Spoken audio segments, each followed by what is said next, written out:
Has someone ever promised you a large gift and then failed to come through on the promise? Has someone ever made a vow to you of sorts only to break that vow? How many politicians have made promises to us only to fail to perform? If we just trust in mankind, we can only be disappointed.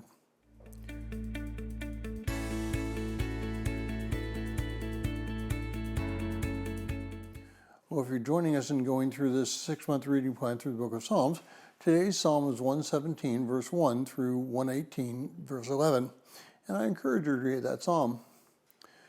Psalm 118, verse 8 and 9 says this: "It is better to take refuge in the Lord than trust in men.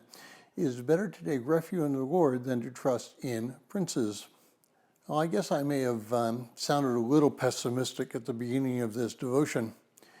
It's because there have been several times that promises have been made to me and then they've not been kept.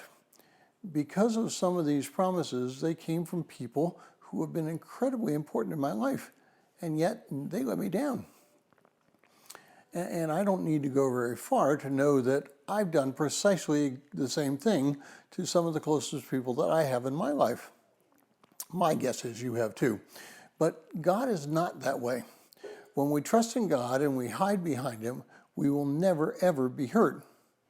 Now, I have a friend who recently was diagnosed with a very, very challenging medical diagnosis.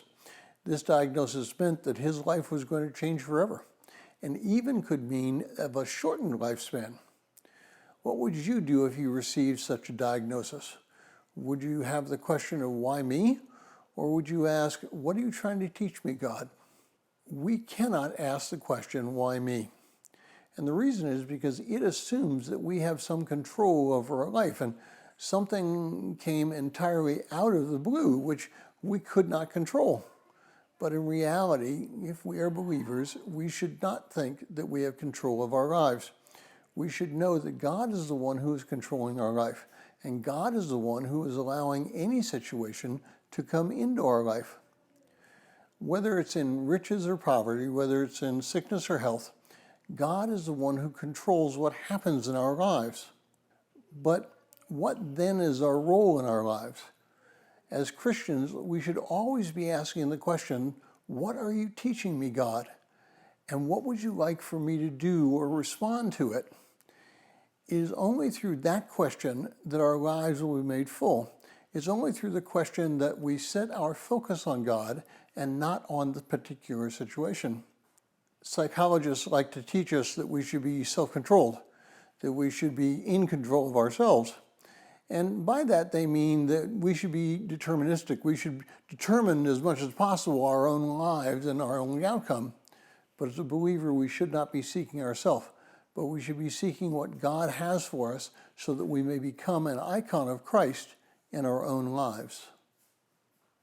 And if you would like a PDF copy of this entire reading plan, please send an email to phineasjacobus@runningtohim.net.